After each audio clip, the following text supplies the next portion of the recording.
Thank you for listening and supporting the Daily Memphian. Sign up for one of our many free newsletters and breaking news alerts at dailymemphian.com/email to receive the latest local news stories impacting our community. Our weekly newsletters cover everything from sports to arts and culture, business, food, and more, along with daily updates of all the news we publish each day. Sign up or manage your email preferences at dailymemphian.com/email.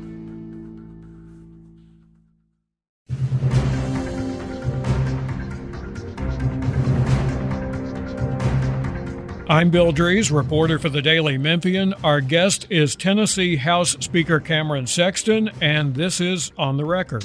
We record this on Wednesday, January 26th, 2022.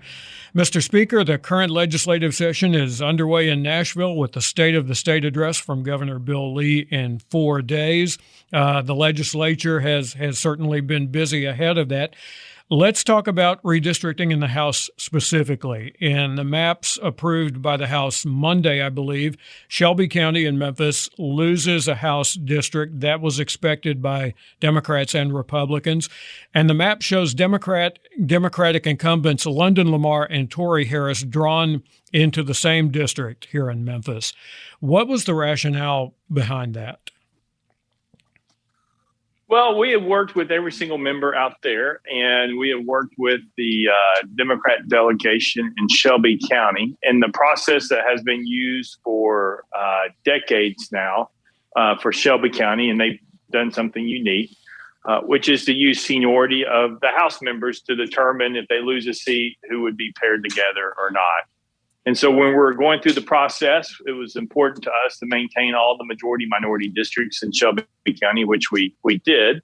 But we also were able to work with them, and based on the historical part of how Shelby County had done it in the past, the two least senior members were the two that were paired together since they were so close.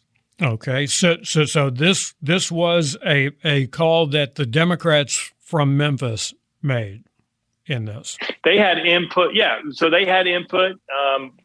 Our people who worked on redistricting reached out to members of the delegation and said, how would you like to go? Here's variations of maps. You all have used seniority in the past. Do you all want to go a different direction or do seniority? And they indicated to those individuals that seniority would be the way to go. Okay. The agreement has not stopped a considerable amount of criticism from Democrats about the new district lines. How much of redistricting is partisan politics and the now Republican majority's institutional memory of what Democrats did once a decade in this process when they were the majority in the Capitol? Well, I mean, none of it was partisan politics. When you look at the state house maps, the courts have indicated a lot of things on the state house due to when Democrats were in control and there were lawsuits. You can only split so many counties in Tennessee. You have to maintain the majority-minority districts in Tennessee, which there's 13, which we did that in all 13 majority. And in Shelby County, with the loss of population, I believe the 9th Congressional District had lost over 70,000 individuals. So a lot of population loss there in Shelby County. We actually went back and we actually strengthened the majority-minority districts compared to where they were after the census, and also compared to what the Democrats did when they submitted their maps. And so, we did what we're supposed to. The other thing is you look at the Voter Rights Act. You have to keep some counties whole based on if their population is a perfect population where you can't split it.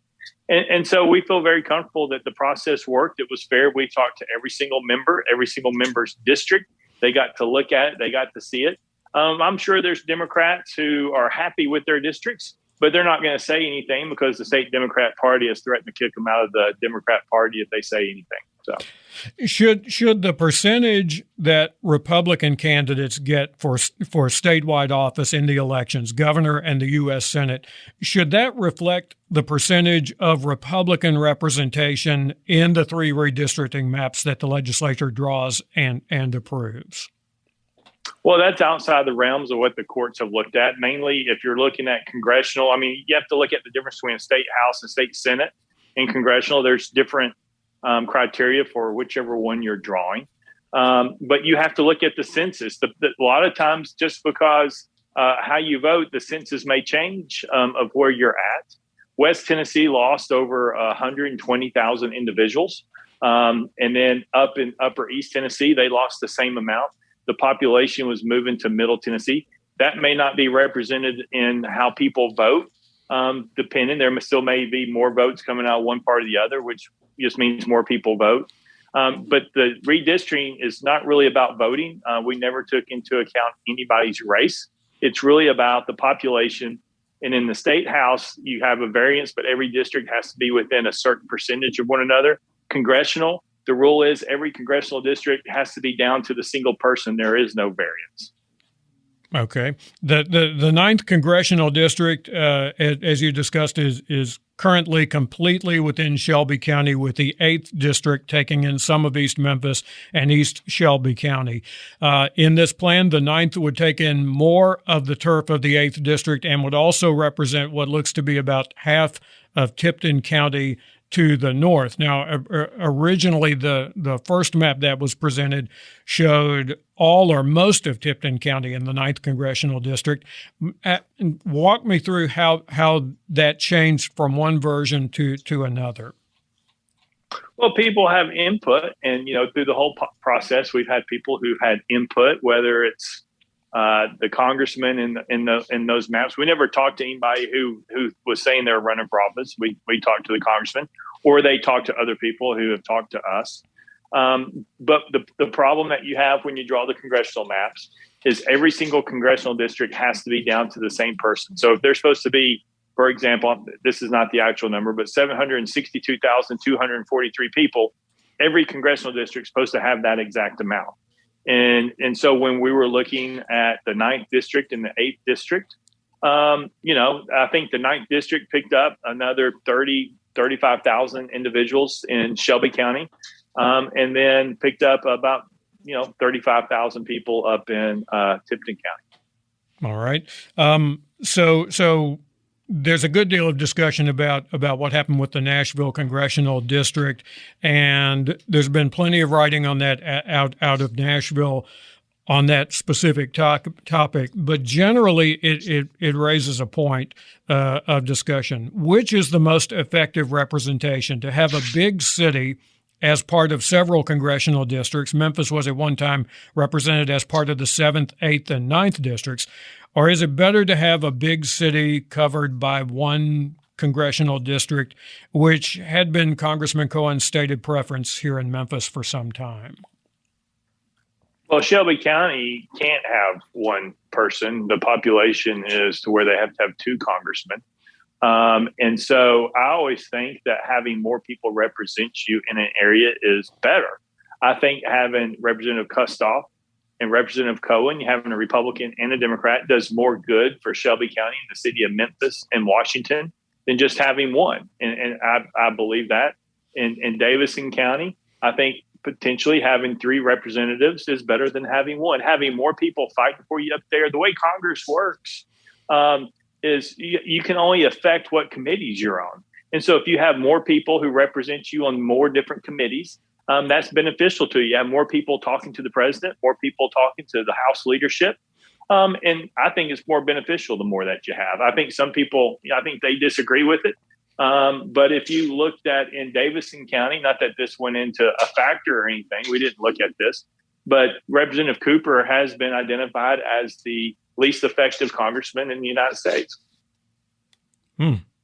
Okay.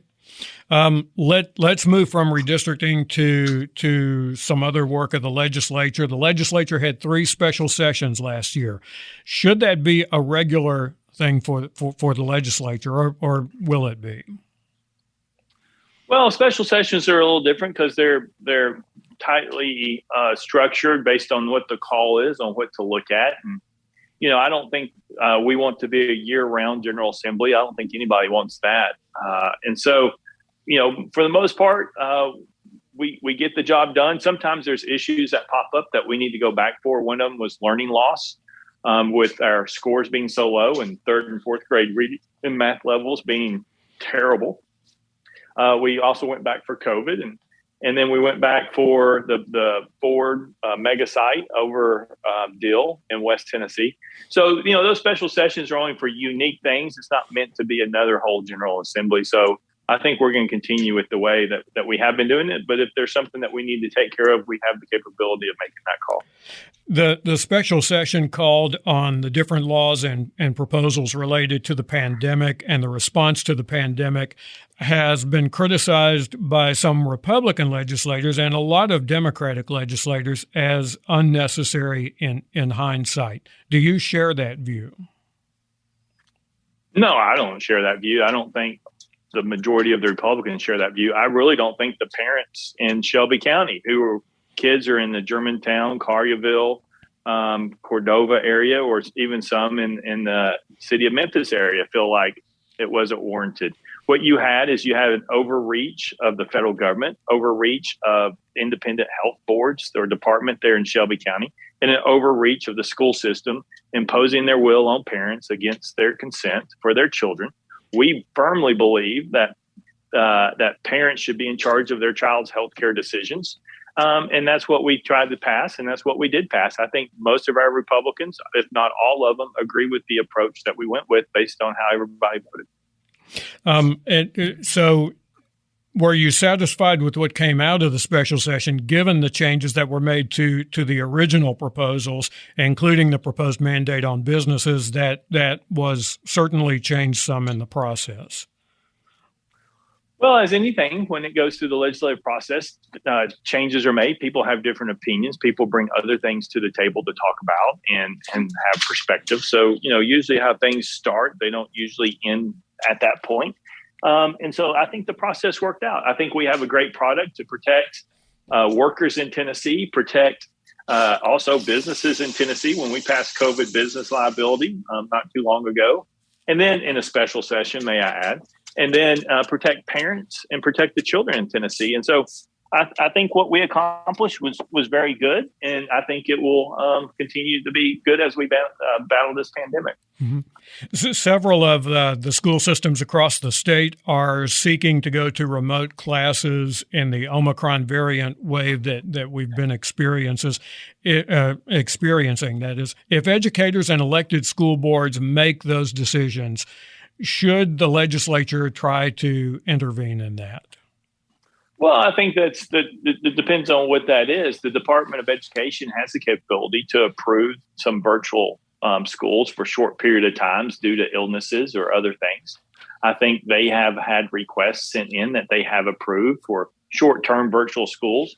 But I do not think what the Shelby County school systems did during the pandemic, which shut down for over a year and not have kids in the classroom, to really have their test scores go even further below the bottom than what they were, was the right direction. And so, no, we don't think that the schools should shut down. I mean, like totally shut down. But if schools need to shut down for a week or so and have virtual, there's a process in place for them to do that. Mm-hmm. There's a bill pending that would allow parents of students to have vouchers to help pay the tuition to go to another school if their public school system does not have 180 days of in-person learning.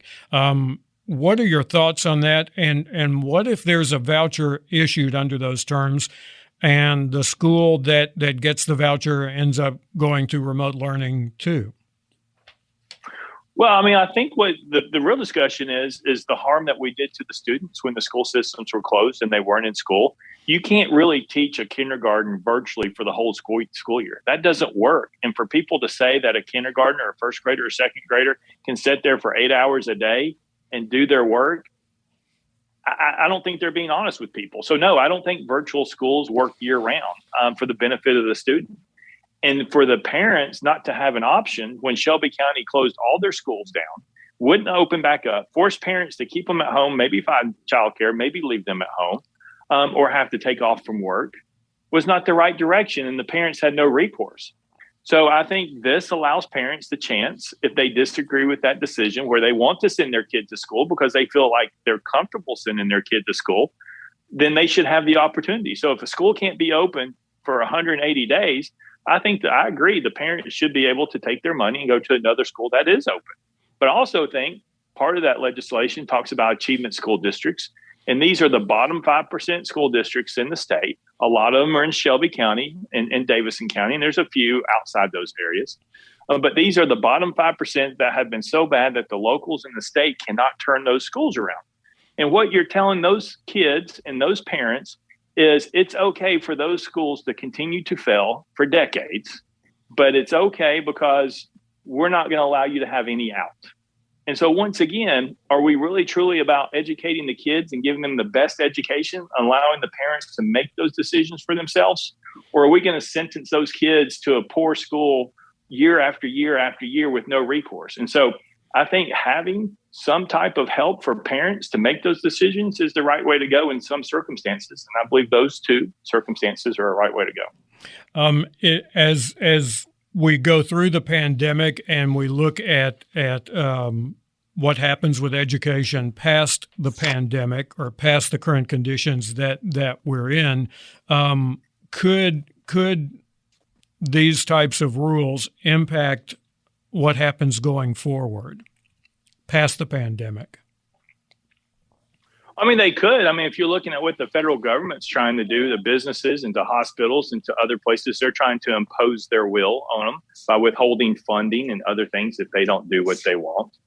And so, I mean, I think it could go. But what I think you see is a lot of parents and a lot of individuals who are pushing back and are asking themselves, should I be forced to take a vaccine? We think that all these things, whether wear a mask or take the vaccine, is an individual's choice. People argue that you're taking away the will of the local people or that you're forcing a mandate like the federal government is doing. But the most local choice you can have is with the people in their house making the decisions for themselves. But doesn't that choice potentially affect other children that they're in the classroom with in the case of the pandemic? Well, what I will say is when you look at the kids who are younger than 20, the survival rate, if they do get COVID, is 99.9999%, which shouldn't go unnoticed. We also know that kids do get it, but the likelihood of being hospitalized or dying from it is extremely remote. But once again, it should be the parents' decision if that's their case. If they don't feel comfortable sending their kids to school, then that's something that they can decide. If they think they should get the vaccine, that should be decided. But what you're going to have, I'm afraid, is the federal government trying to force kids who are between the ages of potentially 7 to 18 to take the vaccine to go to school. I think that's where they're going. That's not right. That's up to the individuals. As soon as you start taking away individual freedom, you become more like a socialist society. With about 5 minutes left, let me hit on a few quick points here. Memphis Mayor Jim Strickland has called for state leaders to let the feds know that a new bridge at Memphis is a priority since federal funding would be a significant part of that undertaking. Have you had discussions with the mayor on that, and what do you think about that? No, I mean, the mayor and I have talked about it. I understand what he wants. We'll be willing to work with him to get the new bridge. I know there's a lot of repairs on that, but the amount of traffic that goes across that bridge was really apparent when it was shut down and you're looking at the traffic jams trying to go across the other bridge or through other routes. And so I'm willing to work with the mayor and the city leaders to make that happen. We just need to make sure that we have a plan in place to continue to keep traffic moving and not to bottle it up as we're going through that process if we do get it approved. Okay. The state's surplus in TANF funds, I hope I'm pronouncing that correctly, Tennessee Assistance for Needy Families, and sales tax has been an issue for several years now. Is the surplus of funds from various sources too large, especially in light of all the federal funding that's come to the state during the pandemic?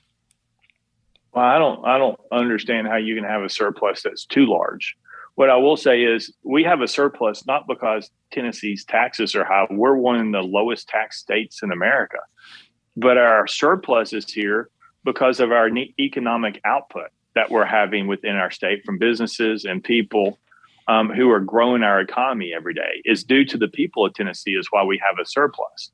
But what we're really worried about over the next 18 months is the Biden's economy and the high inflationary pressures. It just released that inflation in some instances are averaging about 7% for the month of December, really about what inflation is going to do to the economy. We feel really good about how the Tennessee economy is performing. But if the America economy goes into the tank, which it looks like it could because it's worse than what the Carter administration's economy was in a whole lot less time, then that could adversely affect our state budget. So as we have the surplus, what you'll see is us continue to be very conservative and cautious and make sure we keep money aside in case something happens to our economy based on the Biden administration not controlling inflation and watching interest rates rise next year. All right. Our guest has been Tennessee House Speaker Cameron Sexton. I'm Bill Dries, and this has been On the Record.